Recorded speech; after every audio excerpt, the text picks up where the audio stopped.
gnarled oak of God, in thy branches is the lightning nested. Above thee hangs the eyeless hawk. Thou art blasted and black, supremely solitary in that heath of scrub. Up, the ruddy clouds hang over thee. It is the storm. There is a flaming gash in the sky. Up, thou art tossed about in the grip of the storm for an aeon and an aeon and an aeon. But thou givest not thy sap, thou fallest not. Only in the end shalt thou give up thy sap when the great god Fiat is enthroned on the day of Be With Us. For two things are done, and a third thing is begun. Isis and Osiris are given over to incest and adultery. Horus leaps up thrice-armed from the womb of his mother. Harpocrates, his twin, is hid within him. Set is his holy covenant, that he shall display in the great day of Maat, that is being interpreted, the master of the temple of Aa, whose name is Truth.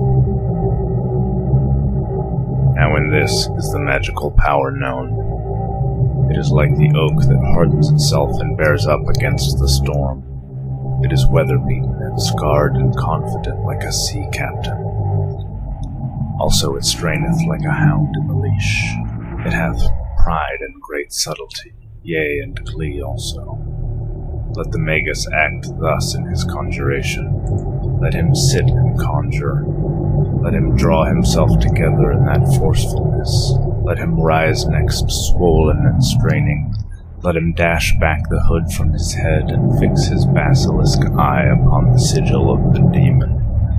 Then let him sway the force of him to and fro like a satyr in silence, until the word burst from his throat. Then let him not fall exhausted. Although the might have been 10,000-fold the human, but that which floodeth him is the infinite mercy of the genitor-genitrix of the universe, whereof he is the vessel. Nor do thou deceive thyself. It is easy to tell the live force from the dead matter. It is no easier to tell the live snake from the dead snake. Also concerning vows, be obstinate and be not obstinate. Understand that the yielding of the yoni is one with the lengthening of the lingam. Thou art both these, and thy vow is but the rustling of the wind on Mount Meru. Now shalt thou adore me, who am the eye and the tooth, the goat of the spirit, the lord of creation. I am the eye in the triangle, the silver star that ye adore. I am Baphomet. That is the eightfold word that shall be equilibrated with the three. There is no act or passion that shall not be an hymn in mine honor. All holy things and all symbolic things shall be my sacraments. These animals are sacred unto me, the goat, and the duck, and the ass, and the gazelle, the man, the woman, and the child. All corpses are sacred unto me. They shall not be touched, save in mine Eucharist. All lonely places are sacred unto me. Where one man gathereth himself together in my name, there will I leap forth in the midst of him. I am the hideous god, and who mastereth me is uglier than I. Yet I give more than Bacchus and Apollo. My gifts exceed the olive and the horse. Who worshippeth me must worship me with many rites. I am concealed with all concealments. When the most holy Ancient One is stripped and driven through the marketplace, I am still secret and apart. Whom I love I chastise with many rods. All things are sacred to me. No thing is sacred from me. For there is no holiness where I am not.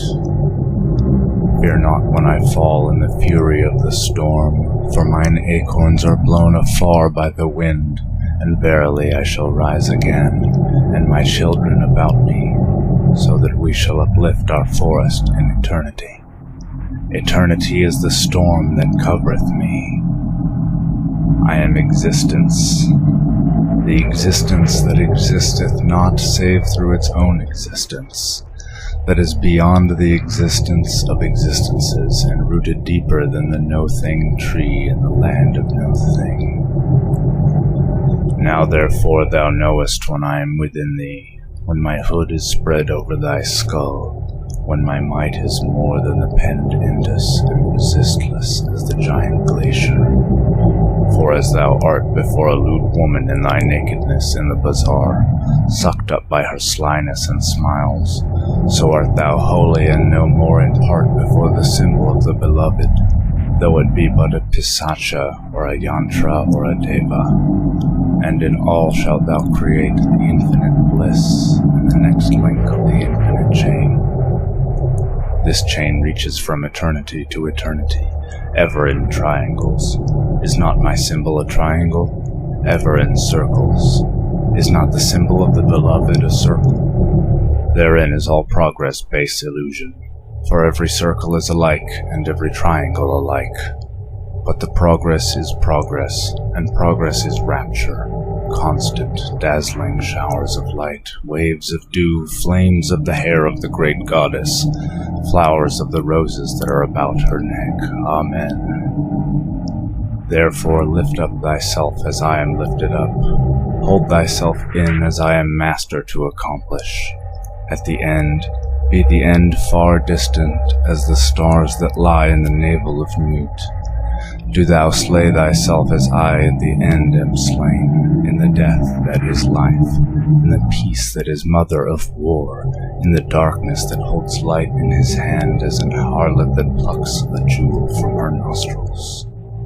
So therefore the beginning is delight, and the end is delight, and delight is in the midst, even as the Indus is water in the cavern of the glacier, and water among greater hills and the lesser hills, and through the ramparts of the hills, and through the plains, and water at the mouth thereof when it leaps forth into the mighty sea, yea, into the mighty sea.